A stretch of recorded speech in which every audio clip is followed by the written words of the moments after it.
everybody. This is just a quick notice to let you guys know that I finished writing the letter to the Church of Pergamos finally today. I'm going to let it sit for a couple of days so that I have time to think about anything that I might have missed or want to add, and then I'll go back and proof it starting tomorrow.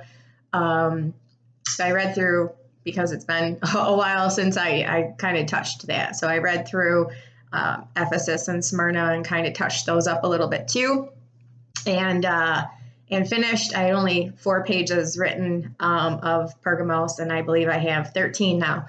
So it's finished. So over the next couple of days, I will go through, reread it, tweak it, edit it, proofread it, and then I will post it on Academia. And then I just have to start and finish the letter to the Church of Thyatira, and then I will be done with Revelation 2. And like I mentioned earlier in another video, this was going to always be the hardest chapter for me because it was the one I was least familiar with.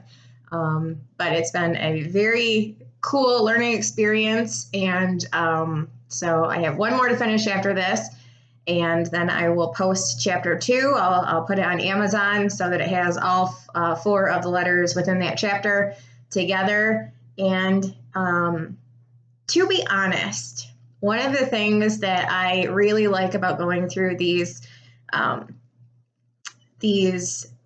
Jesus epistles to the Gentile churches, if you want to look at it like that, because that's what they are. They're Jesus's epistles to the Gentile churches. They encompass so much more than one may have bargained for if you only stick to Romans through Philemon, as many are prone to do. You miss out on so much, which is actually contained in these letters. And it's amazing how much is brought together in these epistles. I am getting so much more out of this than I bargained for, which is why I love to write, because when I go through it, as I go through it from an exegetical perspective, word by word, line by line, all of that, and looking up every single thing for reference to see where it is in the Bible. These are not isolated things. There's always going to be other references tying everything together. And Pergamos, heavy into the book of Numbers in the Old Testament, Numbers 17 and Numbers 22 through 25.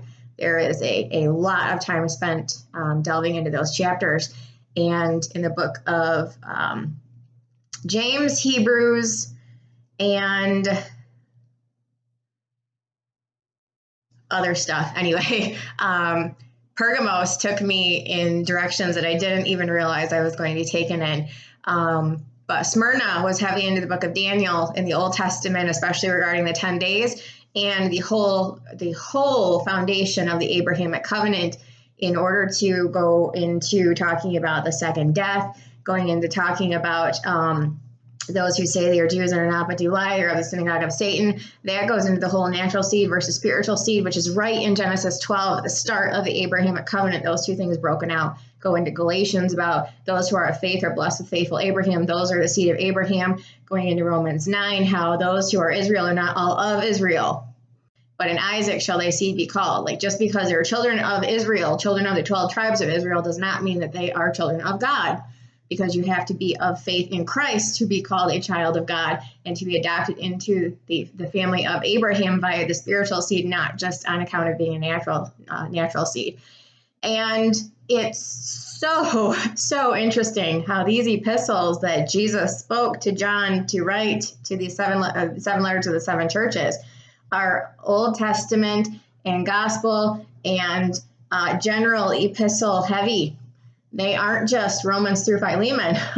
They are very broad, wrapping everything together, bringing so many concepts together in one spot. And it's very interesting when you get to Revelation 4 about the elders, who they are, the redeemed royal priesthood. That is actually a concept that is brought into focus in the letter to the Church of Pergamos. And I got a question one time. It's interesting because somebody said, if that's what that means, it's the royal priesthood that Peter talks about in 1 Peter 2, your chosen generation, a royal priesthood. He hath made us unto our God kings and priests. 24 elders round about the throne, symbolizing a priesthood in place, but it's not an Old Testament priesthood, it's a New Testament royal priesthood, hence the crowns on their heads. So if that's what that means, then why didn't Paul write about it in any of his epistles? Because it's a Jewish concept that's expanded to move from Old Covenant Levitical priesthood with the high priest, moving to the tribe of Judah under the New Covenant, and we are a royal priesthood. Ye are lively stones built up a spiritual house, and holy priesthood to offer up spiritual sacrifice, holy and acceptable unto God. Peter talks about this because it's an expanded, it's expanding upon a Jewish concept that moves from an Old Testament understanding to a New Testament understanding, and it changes, but it's based on Old Testament. And the 24 going back to 1 Chronicles 24 and David and all of that stuff. So there was a little bit of hang up on if that's what that means, then why didn't Paul ever talk about it in those epistles to the Gentiles? Well, because that was a concept that the Gentiles wouldn't necessarily have been familiar with, but the Jews would have been. So you find it in an epistle written by Peter as a general epistle, taking a Jewish concept from the Old Testament and showing how it's changed under the New Testament, New Covenant. But it's not first introduced in Revelation 4 as I had first thought. It's introduced in the letter to the church of Pergamos. And so I did incorporate that. I did just write about that. So there's a lot of concepts being tied together before we even get to the familiar chapters. And a lot of what is going to be brought up in those chapters is introduced in these epistles, these red letter words in Revelation 2 and 3. So it's very exciting. It's very interesting. In the next couple of days, I will post on Academia and share that link with you guys when I do update to include the letter to the Church of Pergamos. And then again, like I said, I will get to Thyatira. So I wish you guys a wonderful day. I will, if you have anything that you would like me to know about what you know about the letter to the Church of Thyatira, then please share it. I welcome that. It is without doubt the one that I'm least familiar with. It won't stay that way. I have to get familiar with it, and I will do so by virtue of the fact that I'm going to write about it. So I have to learn in order to be able to do that. So I'm looking forward to this. It's a lengthy letter, so there's going to be a lot to it. I already know that, but I am up for the challenge. So hopefully within the next few weeks, I will be able to work pretty steadily on that. I would like to get it done sometime in July. I don't know if that will wind up happening or not, as life happens.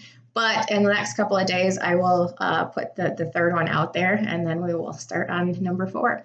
So in the meantime, if you guys have anything you want me to know, please share. Otherwise, I will let you know what I know when I know it. Have a good night.